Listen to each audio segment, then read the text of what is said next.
You're listening to the Better for America podcast, presented by AMAC, the Association of Mature American Citizens. Hello, everybody. This is your AMAC podcast, Better for America, and my name is Rebecca Weber. Thank you all for joining us today. Lots of happenings here over at AMAC. We are fighting very hard for you in Washington, and the more members we have, the more we can do. So I want to thank everyone who's joined or renewed your AMAC membership. There is such strength in numbers. And I've been saying it for weeks that AMAC, unfortunately, has had to play defense lately. We've been writing a tremendous number of letters of opposition against a lot of legislation that we see being introduced into the House. I want to remind people, if you haven't checked out H.R. 1, this is a huge piece of legislation that everyone listening should know about. Go to our website. You'll get the information in very simple, easy to read, easy to understand language, and you'll understand exactly why H.R. 1 is bad for the people. And it is sitting over at the Senate. S1, and we've got to watch and see what happens. We'll be keeping you apprised of that bill. But that is at the forefront of what AMAC is really looking to do immediately because it's a threat, folks. It's a threat. HR 1 and S1 is a threat to the integrity of our elections here in America. So important that you understand that we are fighting for free and fair elections here in America. I mean, lately I've been saying to myself, what is Joe Biden thinking? You folks must be thinking the same. I can only imagine if you put your television on or you go to your computer and you read the news, we're seeing he wants higher taxes. He wants open borders. He's defunding our police. He wants to pack the courts. And of course, he's spending like crazy. You know, infrastructure has a new meaning. We've heard that basically anything under the sun that the liberals want to include in this massive spending bill, they're now calling infrastructure. And the Democrats, in my opinion, have a very twisted view. Joe Biden said he was prepared to negotiate to the extent of the infrastructure project, and he was prepared to figure out how the heck are we going to pay for it. That was, I guess, a fairly good step just this week in an effort by the White House to show that it was willing to at least consider proposals to scale back or reshape the package and listen to alternatives to its own plan to pay for this huge, massive spending bill. You know how they're going to do it? They're going to raise taxes on corporations. More about increased taxes soon. But I did come across a memo that was issued by Senator Mitch McConnell. And he is our Republican leader. And he said that Joe Biden and Joe Biden's allies had assembled a assortment or motley assortment of the left's priciest priorities under the supposed veil of infrastructure. This coming out of Mitch McConnell's memo. And he went on to say that Democrats are embarking on an Orwellian campaign to convince everybody that any government policy whatsoever can be labeled infrastructure. Liberals just have to believe in it hard enough, and they believe it to be true. But you know what really should concern us all, people, is China. That's where we should be thinking. That's where we should be concerned. And there are so many reasons for us to be concerned, and we ought to be watching China. China is enemy number one. Donald Trump, he knew that. He understood that. Let's pray that Biden and his administration get that. What's good is that the American people know this, and AMAC members know that China is enemy number one. They are our enemy industrially, militarily, technologically. We're being challenged across all these areas. Economically, we are being challenged by China. The left talks about showing strength, right? They always say, oh, we're strong. We're going to show them we're tough, that we're strong. But it is a weak attempt to convince the American people, you and me, that they are ignoring the major problems, rather, that we face with China. Okay, because if they really cared and they truly were looking to protect America against these major problems that we face with China, I think we would see some more action, but we don't. Instead, they're playing games with our political leaders. This is a strategy that they have used in the past, playing nice with some and tough with others to create divides in our nation right among our political leaders. I mean, look, China, they know how to get what they want, right? So they may offer some short-term agreements, and we may agree to some short-term agreements. But I'm thinking that we will be lured into bad deals for short-term gain. And we've got to look at China in the long run. For example, China might say, stop talking about the Muslims that we put in these internment camps and stop talking about our re-education camps. And if you do that, we'll do this. We don't know, right? I mean, this is my fear, that bad decisions will be made. We're seeing bad decision after bad decision after bad decision coming out of the White House. The Biden team created a huge problem at the southern border, and I've been talking with you quite a bit about this. We had some guests on last week, and we spoke about the reality of the problem at the southern border. The left, they really don't care about people, do they? If they cared about people, then I think Kamala Harris would be down there at the border and she would be doing something about it. After all, that's what she campaigned about. She said that'll never happen on my watch. They have created incentives. When I say they, I'm talking our President Biden, Kamala Harris, and others in government have created incentives for people to enter the U.S. illegally. Now, we continue to hear conflicting information from the left, right? Don't put our kids in cages, says Kamala Harris. Then come on into the U.S., says Kamala Harris. I mean, she is unfit, she is irresponsible, and she is a divider of people. Things are exponentially getting worse by the moment, okay? Especially as it relates to young, unaccompanied minors. I mean, it is so much worse. Have you folks seen the footage of the children coming over the wall? Have you seen the footage of the children stacked up like sardines? Have you seen the children that are coming over without families, that are not being sent home and reunited with their families? Isn't that what Kamala Harris rallied all about when she was running? Isn't that what she pointed a finger at Donald Trump and said he was bad because there were, I think, under 2,000 youngsters that were being held? We're up over 18, 19,000, almost 20,000. The number may even be higher. These are numbers that we have never seen before. Why isn't the left talking about it? Can you imagine if this was going on a year ago today? Just think about that. Can you imagine? Okay. They don't have solutions either, do they? They have none. They just talk more BS and stupid talk about finding the root cause. They want to find the root cause of why people are coming over. Well, let me tell you, they're coming over because they're being trafficked in many cases. They're coming over with drug cartels. They're coming over with gang members. Go find the root cause? Really? Is that what Kamala Harris is doing right now? Is she really looking for the root cause as to why so many people are coming to America? You know why they're coming to America is because of the promises and the incentives that the Biden administration is giving to illegals. And anybody who pays taxes, anybody who has worked hard to build what you've got, anybody who loves their family, loves their country, anybody that I'm talking to right now has got to realize what they're doing is plain stupid. It's wrong. It's bad for America. And you know what? Today is day 20. I believe today is 20, day 19 or 20. Where is Kamala Harris? She was charged with overseeing the southern border crisis. She was given additional duties to manage it. Is she managing it? She hasn't been there. Kamala Harris, what is wrong with you that you care more about yourself than you do about the pledge you made as Vice President of the United States of America? I mean, what is wrong with you? That's my question for Kamala Harris. Now, here are some facts and some truth. Encounters totaled more than 172,000 in March. 172,000 people coming illegally, not coming at the traditional points of entry where one would enter had they thought they had some legal ground or standing to come in.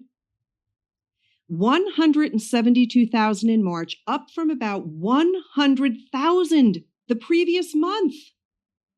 Can you believe this? Let that sink in. This is the highest since March 2001. You think Biden's doing a good job? We don't. We're not stupid. They're ignoring it, and they think we're not paying attention. In another alarming statistic, nearly 19,000 children traveling alone. 19,000 children traveling alone were stopped at the U.S.-Mexico border in March. This smashed previous highs set during periods of heavy child migration in 2014 and 2019. I mean, really, it is just unbelievable how the Biden administration is sitting by, and we have not seen yet a press conference from Kamala Harris. How else can you see it? If Biden's misplaced border policies and interpretation of Title 42, encouraging mass, unaccompanied child trafficking, that's what it is, folks. It's child trafficking, exploitation, sexual, emotional, and psychological endangerment of children, and they are facilitating this abuse of minors. That's what Kamala Harris is doing. That's what President Joe Biden is doing. They are facilitating abuse of minors. And why should they be given a pass? Why aren't they held accountable? How can they promote these policies? AMAC is paying attention. Go to our website and check out our website. We've got a plethora of articles that speak to this terrible crisis that we have at the border. And AMAC has got our sleeves rolled up, folks, and we're working on your behalf. Since Biden took office, just under a half of a million illegal aliens, which, by the way, Biden canceled that term for all of his federal employees. Nope, you cannot say illegal aliens. Well, we're saying it because that's what they are. They have surged at the U.S. border, Customs and Border Patrol. They have encountered 172,000 migrants in March alone. That's a 71% increase over February. February saw the more than 100,000 illegals crossing. These are the highest numbers in over 15 years, with projections spiking in April and May. So we can expect more. Folks, it's going to get worse. I'll say it again. Of those people encountered, a majority are single adults. However, in March alone, 18,890 were children, unaccompanied. The word is out. I'm saying it. It's all over our website. If you have not downloaded the AMAC News app, I want to encourage you to go to your app store on your smartphone and search AMAC Inc. AMAC Inc. And there you will see a red icon. And click on that red icon, download the AMAC News app, because we're bringing the truth in news. And we are bringing the truth to you quicker. And we're bringing the truth to you right into your phone. You'll get a text alert if you set it up for notifications.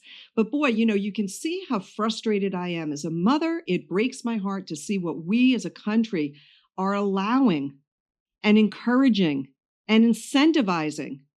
And these are children that are being brought over by bad, bad people. This is not good.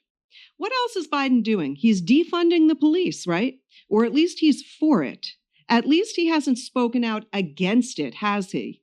Has he encouraged law and order? Has he congratulated our brave men and women that are patrolling our streets and keeping America safe?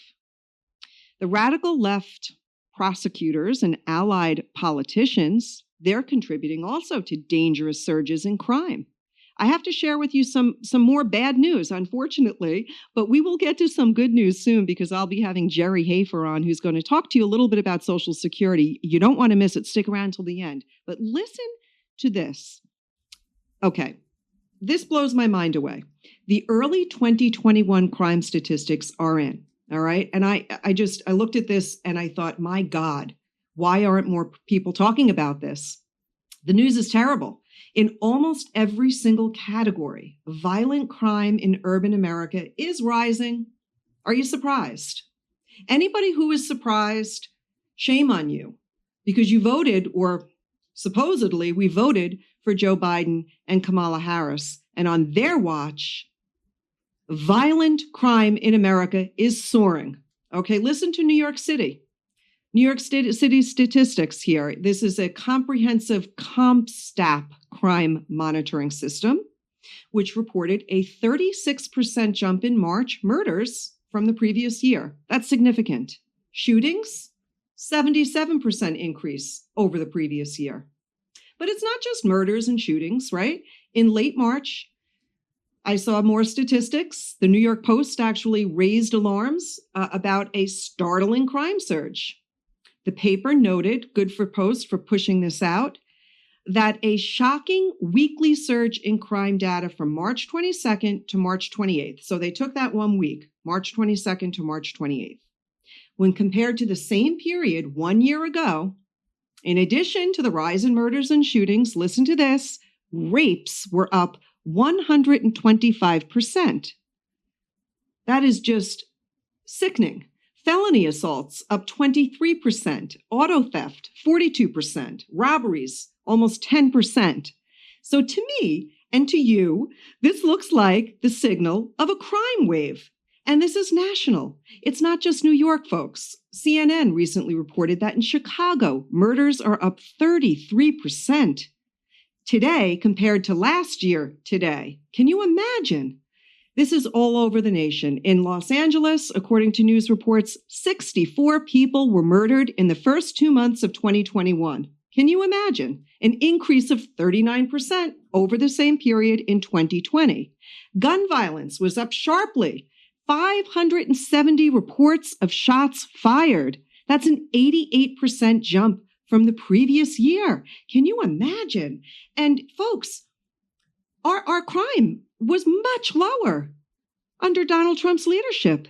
Don't tell me that there is not a direct correlation between the poor progressive policies that are backed by Joe Biden and Kamala Harris and the increasing massive wave of increased violence across America.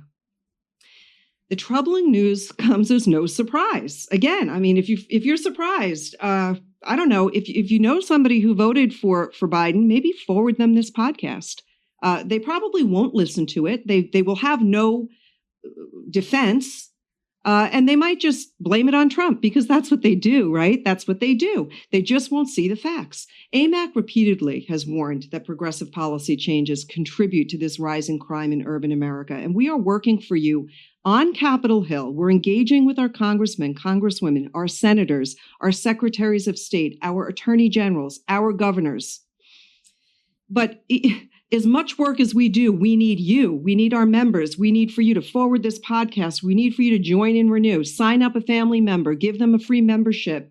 2 people for the price of 1. $16, folks. We need you to join because bad things are happening. For example, in New York, Democrats rammed through the state legislature a reform package that eliminated cash bail for a wide range of offenses from assault, arson, child abuse. Child abuse? Are you kidding me? They're letting people go on child abuse, manslaughter, robbery, and riot.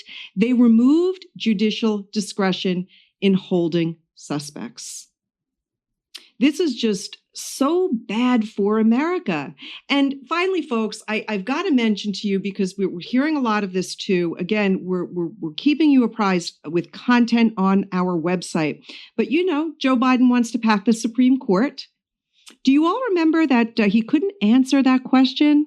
I'm going to play a short tape for you. I just want to remind you folks, he couldn't answer the question when he was asked, is your plan to pack the Supreme Court? Let's take a watch. Just tell the American people tonight whether or not you will support either ending the filibuster or packing the court. Whatever position I take on that, that'll become the issue. The issue is the American people should speak. You should go out and vote. Make sure you, in fact, let people know you're a senator. I'm not going to answer the question. Why would you answer that because question? the question is, radical left. Will you shut up, man? Listen, who is on your list, Joe? All right, so there you go. Joe Biden wouldn't answer the question. He played coy throughout all of his debates. Well, let me remind you that it seems that he's had a change of mind now that he believes that he's secure for the next 4 years. And Mitch McConnell issued a statement on court packing, and here's what he had to say. constitutional scholars and the justices themselves have repeatedly affirmed the position of the late Justice Ruth Bader Ginsburg, right? Everybody loved Ruth Bader Ginsburg, except they don't like her when she doesn't say what they want to hear. You know what she said? She said 9 seems to be a good number. 9 justices on the Supreme Court. Now think this through. Justice Breyer, he also just said this week that any structural alteration like court packing would mean eroding the public's trust in the judiciary, right? I think that is a very true statement. And I applaud Breyer for saying it, because it's not what people on his side, it's not what the liberals, it's not what the extreme left wants to hear. But overwhelmingly, Americans, all Americans, overwhelmingly agree with Breyer and Ginsburg, right? U.S. Senate Republican leader Mitch McConnell, he issued the following statement on the White House's creation of a commission to study packing the Supreme Court. So let me just explain that Joe Biden and his team have decided that they need to create yet another government body, and they're calling it the Commission to Study Packing the Supreme Court. I mean, it's a commission, so he's trying to gather people to study a problem that doesn't exist. And here's what McConnell said. He said the announcement is a direct assault on our nation's independent judiciary and yet another sign of the far left's influence over the Biden administration. So you've got the far left pressuring the Biden administration, so he runs and puts together a commission to study the Supreme Court and expansion of. Rational observers know well that there is nothing about the structure or operation of the judicial branch that requires study, right? Constitutional scholars and the justices themselves have repeatedly affirmed the position of the late Justice Ruth Bader Ginsburg that 9 is a good number. And when Justice Breyer said just this week that structural alteration like court packing would mean eroding the public's trust in the judiciary, and by overwhelming margins, American people agree. Now, while that's happening, more and more elected Democrats have made open disdain for judicial independence a key part of their political platforms. Okay, a sitting senator, listen to this, I can't believe this, a sitting senator personally threatened certain justices should they rule against any of the liberal interests. And multiple Senate Democrats signed a threatening brief suggesting that the court needed to either deliver liberal rulings or face being restructured. In other words, give us what we ask for, or we're going to pack the court. And that's what they're doing. And the far left has such really power and control over the Biden administration. The president spent most of his campaign playing coy on this issue. You saw the video. He wouldn't answer. But now it's, he's saying, well, I'm safe. I've got a 4-year term. So yeah, the judiciary is out of whack. We need to do a deep dive study. Anyone who is surprised by the creation of a commission on packing the Supreme Court, you guys just haven't been paying attention if you're surprised by that. It is just a faux academic study of a non-existent problem, and it fits squarely in with the liberals. And this has been their year-long campaign to politicize the court. Folks, they want to politicize our court and intimidate its members and subvert its independence. This is not some new, serious, or sober pivot away from the Democrats' political attacks on the court. It's just an attempt to clothe those ongoing attacks in fake legitimacy. It's disappointing that anyone, liberal or conservative, would lend credence to this attack by participating in the commission itself. But it's just another example of how the liberal preference for attacking norms, attacking institutions, rather than working within them.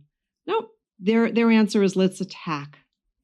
When a Democrat loses a floor vote, it's time to change the Senate rules. That's what they do. When they lose a presidential election, it's time to abolish the Electoral College. When activists Cases fall flat against the rule of law. It's time to ignore justices like Ginsburg and Breyer and pack the Supreme Court. President Biden campaigned on a promise of lowering the temperature and uniting a divided nation. If he really meant it, he would stop giving oxygen to a dangerous, antiquated idea and stand up to the partisans hawking it. Thank you, Mitch McConnell, for releasing this statement and for helping to set the record straight. Just a little FYI, progressives, they're calling for Breyer to retire. Okay, they want Justice Breyer to step down so that Biden can appoint a Democrat to replace him and start packing the court. But Breyer appears to be standing pat. He says that, first of all, it's the wrong thing to do, explaining that such a move would define the court as another political institution. So AMAC members applaud Breyer's courage. Folks, we've got a president who's on a spending frenzy, one who does not stand in support of law and order, one whose progressive policies are so bad for America, and who now is creating a commission to study packing the Supreme Court. And of course, we know that Biden's tax plan is very bad. Without going into too much detail, I will be having with me some guests. We'll be talking tomorrow with Bobby Charles on Biden's tax plan, so we'll get into more detail on that. But I want you to understand, folks, that while you personally may not see, perhaps your personal income tax rate go up if you're not earning over $400,000, Biden will increase the corporate tax rate from 21 to 28%.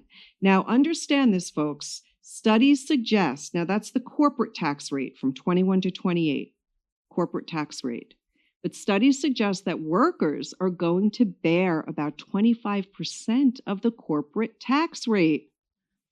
Folks, what winds up happening is people and workers, when corporations are taxed and taxes are increased, it directly impacts the workers of those corporations and the buyers of those products and services. And this is very simple economics. You know it, I know it. But studies are suggesting that the workers are going to bear, could bear up to 70% of the corporate tax rate. Consumers and investors also bear significant portions of the corporate tax rate. So a corporate tax rate is a tax on consumption and a tax on investing. It would make the United States one of the least competitive nations in the developed world, and doubling the taxed multinational companies pay on global profits. So I guess what I'm saying is that if he's going to aim tax increases on the very wealthy, folks earning over $400,000, corporations and multinational companies, the workers and the consumers are going to bear a great percentage of that increased tax rate. It's not going to be good for the economy. More on this from smart people that are smarter than me, who understand the economics. We'll be delivering more in-depth information to you around Joe Biden's tax plan and how we expect, how AMAC projects that will impact our economy. But we know capital gains tax is going to increase, folks. We know that the death tax is going to be there, and people are going to need to get smart, people that have been saving, folks that have a business. You want to reach out to an attorney, you want to speak to an estate planner, you want to make sure you have all your ducks in a row. Don't get caught, having to sell the farm because enough pre-planning didn't happen prior to, God forbid, your demise or someone's demise. We've got to be paying attention to what is happening in the real world and how that could personally impact you. And speaking of how things personally impact you, I mentioned that I'm going to have Gerry Hafer joining us here in just a few moments. Gerry Hafer is the executive director of the AMAC Foundation. He's a great man. He's got a tremendous background. I work with Gerry on a fairly regular basis. He provides a lot of good content for the amacfoundation.org. If you go to that website, folks, you're going to learn a lot of information. But the reason why I want Gerry on is I want folks to understand that there is a place to go for questions about your Social Security. And speaking of taxes, AMAC is fighting to make sure that you are not taxed on your Social Security income. I mean, for goodness sakes, if you're in your golden years and you're enjoying maybe a part-time job, but you're earning your Social Security that you've already paid into, right? That's your money. Why the heck is the government going to tax that Social Security check? Why are they doing that? AMAC is against that. We are fighting for you to make sure that your Social Security is not taxed, but it is tough. It's an uphill battle right now. It's going to take likely, we won't be able to do much until 2022. On that front, but we will work very, very closely with the decision makers in Washington and make sure that your voice is being heard. So coming up with me is Gerry Hafer. He's going to share with you some great information about what the AMAC Foundation does, its core mission and purpose, and how the AMAC Foundation can help you make better decisions about your Social Security, when to collect, for example. Great questions. Coming right up with me is Gerry Hafer. We'll be right back. Hello, everybody. With me here today is Gerry Hafer. Gerry Hafer is the Executive Director of the AMAC Foundation. And since late 2012, Gerry has been providing consulting and professional services to the AMAC Foundation. Gerry is also a National Social Security Advisor. He is certified by the National Social Security Association. All of our Social Security advisors are accredited or certified, so to speak. So Gerry, thank you so much for joining us here today. Sure, happy to be here. Very good. And I was sharing with listeners earlier that the AMAC Foundation really does play a vital role in helping to build the services that enrich the lives of American seniors. And so everything from Social Security, Gerry, to Medicare, with a lot in between, our services assist seniors and provide help and guidance at a time when they need it most. And I was sharing earlier that we're always working hard on ensuring that Social Security remains solvent for future generations. And we're working hard to push back against the taxation of Social Security income because we know so many people are struggling, Gerry. Your support of our tax-exempt foundation and everything that you do, Gerry, for the AMAC Foundation is tremendous. You bring such value to those folks that utilize our services. So we really want people, especially our AMAC members, to understand what the AMAC Foundation is all about and what we're doing to help better the lives of all Americans. Of course, nobody need be an AMAC member to enjoy the services that we offer. So let me turn it over to you, Gerry. Share with some of our folks what our major focus is and how we're going about doing it. Okay, happy to, Rebecca. Our mission at the foundation is very simple: support and educate America's seniors, and that's what we do. And we do that in a couple of key ways. Principally, our flagship program is the Social Security Advisory Service, as you know. We have presently 6 accredited advisors on staff that have been trained and provide answers to the public, people that have questions about Social Security as they're aging into it. Just what do they need to know? If they make it's a tremendous service. I mean, Gerry, it is a tremendous service. I am probably most proud of this program that you really have been an integral part of building from the ground up, because this service, as you mentioned, the Social Security Advisory Service, it doesn't cost you anything. We're never selling you anything. That is not our mission. And you said it. You said our goal is to educate and inform Americans, and especially those Americans over 50 and people who have questions. So I'm just, I have to emphasize that, because oftentimes when you offer a great service like that, people think, where's the hook? What are you trying to get from me? Right. And the answer to that question is absolutely nothing. And that is why the foundation formed. So yeah, I just wanted to highlight that. Exactly. That's a key point. And we have been so impressed with the way the growth has come to us, the number of people that have approached us for help. We're projecting now that by the end of this year, we will have answered over 20 to 22,000 inquiries just in the 5 years that we've been doing this service. That is tremendous. It really, really is. And it sort of is part of, for people who are familiar with AMAC's magazine, you'll see regularly in the magazine a question that we present. It's called our Ask Rusty column, which you can share a little bit more about. But it is phenomenal, the information that we're getting out there, and the questions that we receive from our membership really helps guide us. So you went ahead and put together a book. Can you share a little bit about that with our folks? Yeah, we started the Ask Rusty program a few years back. We take a question that we get and we research the question in depth and provide a very detailed answer, and it becomes almost an expository on that particular part of Social Security. And we get a lot of feedback from people about how that has helped them understand those particular rules about Social Security. And we published several hundred of those now. And about 2 years ago, we published a compendium of the first 75 or 80, I think it was, just a straight compendium of the question and answer. And that was so well received that we decided to change the format next time around and make it more of a textbook kind of approach to understanding Social Security. So we take it section by section and explain the major sections of Social Security's rules, like spousal benefits, like applying for benefits, that kind of thing.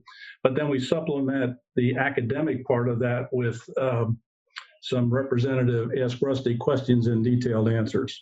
And that is great. I want to show people a copy of the book. Yeah. I have it right here. It is a beautiful book. It's so well done.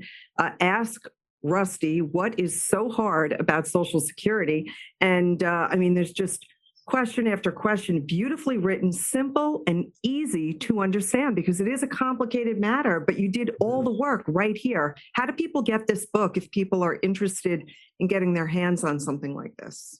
It's very simple. Just contact, well, it's available as an ebook on Amazon and Kindle. Great.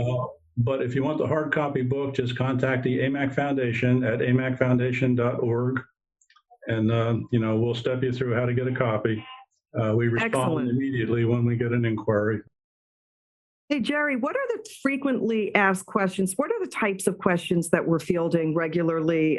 Maybe share with us the top, one or two questions that you see most frequently come by, and people will leave here knowing a little bit more about Social Security after hearing the answer.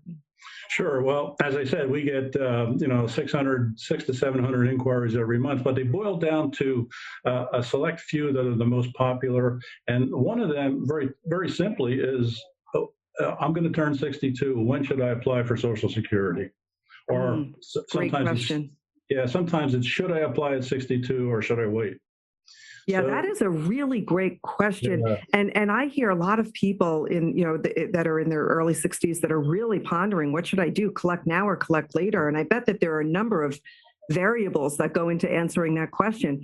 What is the best approach? How do you think through to come up with the best way to go? Each person is very different.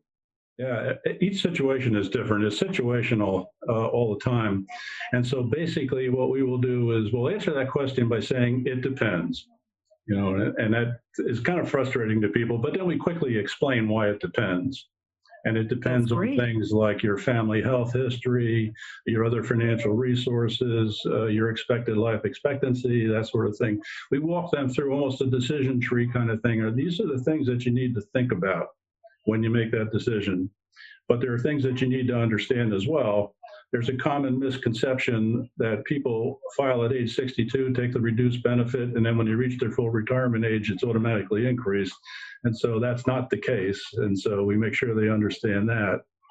So we cover all the pitfalls really of you have to understand if you file early, you're going to take a discount on your benefit. If you can wait till you're age 70, then you get a benefit of additional benefits. So we try to make sure they understand all the implications of making that decision, because it's not a yes or no decision. That is great. And typically for someone who does decide to collect early, is there a general average percentage decrease that folks will realize in their full in their benefit as it relates to their full Social Security benefit? Yeah, absolutely. And we walk them through the math on that. Very simply, it's if your full retirement age is 67 and you file at 62, you're going to take a 30% reduction. Interesting. And the point that we need to make, that we try to make to people, is you need to understand that's for the rest of your life. That's a permanent reduction. Yeah, that is very good. Well, I applaud the team at the AMAC Foundation for delivering such a wonderful program. We need this program. America needs this program because enough information isn't out there and people really don't have a good place to go and often get the wrong information. So, it is great that we're reminding people, for questions about your Social Security, go to our website, check out the amacfoundation.org. That's amacfoundation.org for more information and for a toll-free number for questions regarding your Social Security. Why don't we just rattle that off right here and now for folks that can't get to a computer? Okay, certainly. It's 888-750-2622. I know it Excellent. by heart. Excellent. 888-750-2622. Share that number with friends and family and just be patient because we are getting a lot of calls. So you may experience some slight wait time, but we are handling as many calls as we can and spending the right amount of time with each person, which is really important. Another thing that I love about what we're doing, the AMAC Foundation, is actually creating audio versions of Ask Rusty. So, for example, for questions that you can find in this book, we have a podcast. Gerry, go ahead and share with people how they can listen to the audio versions of the Ask Rusty files. Sure, we have them posted. Usually, we send the Ask Rusty article out to 7,000 media outlets every week. Goes out on a Monday. And within a day of that going out, we have an audio version posted on the foundation website. There's an audios page on the foundation website, and you can just go to that page and there they are. And it's very good.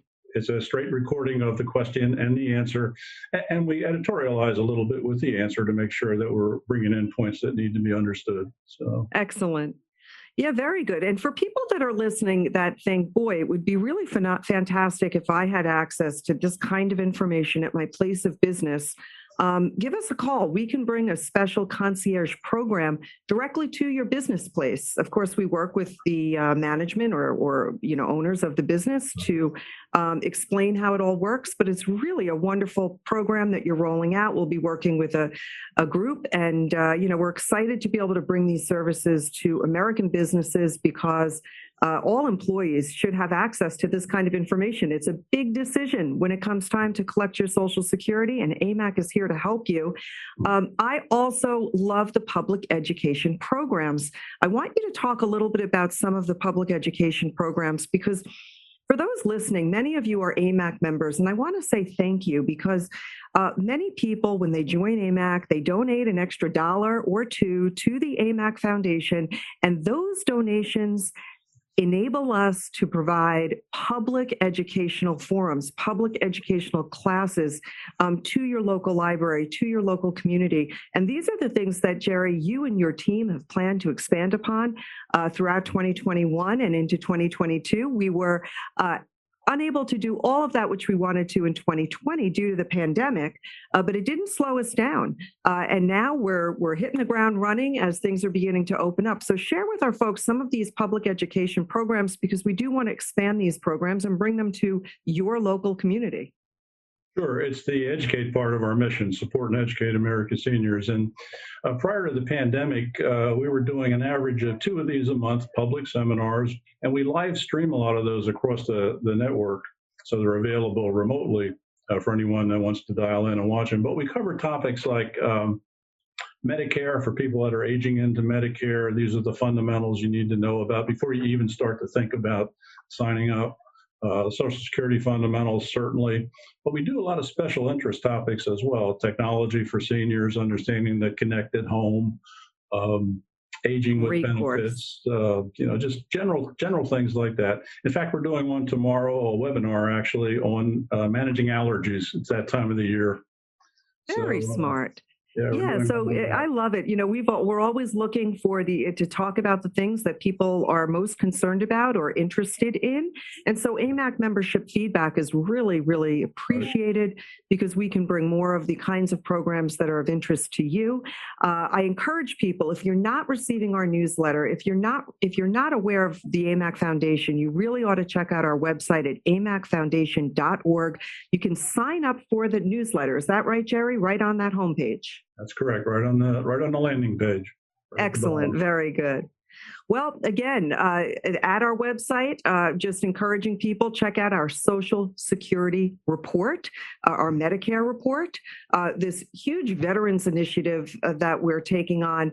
Gerry, let's talk a little bit about that. So many AMAC members are veterans, and our job is to really bring you the services and the products at either at a discount or to bring you exceptional, give you greater access to a lot of veterans programs that are out there.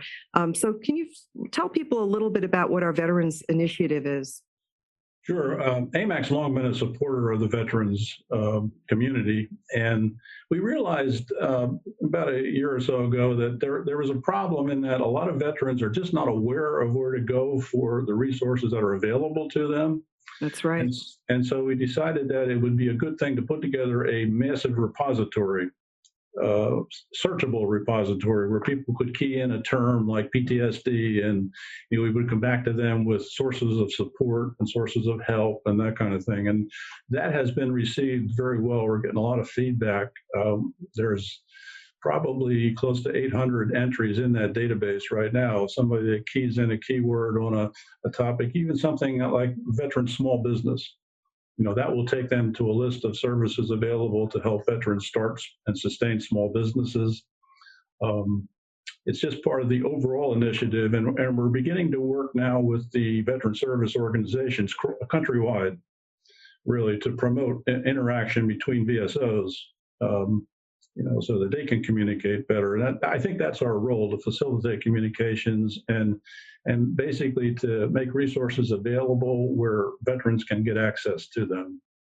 Very good. Well, thank you again for that. So for information on gaining access to veterans resources, you can find that all right at our website, amacfoundation.org. I want to thank you, Gerry, so much for joining me today. AMAC will continue to fight to protect your Social Security. AMAC is always working hard to ensure that your Medicare is there for you. I know that our members love their Medicare plans, and we don't want to see that change, especially for older Americans living on a fixed income. So we will be working hard and pushing back on any taxation on your Social Security as well. AMAC is working very hard for you in Washington. Gerry, I want to say thank you so much again for joining us.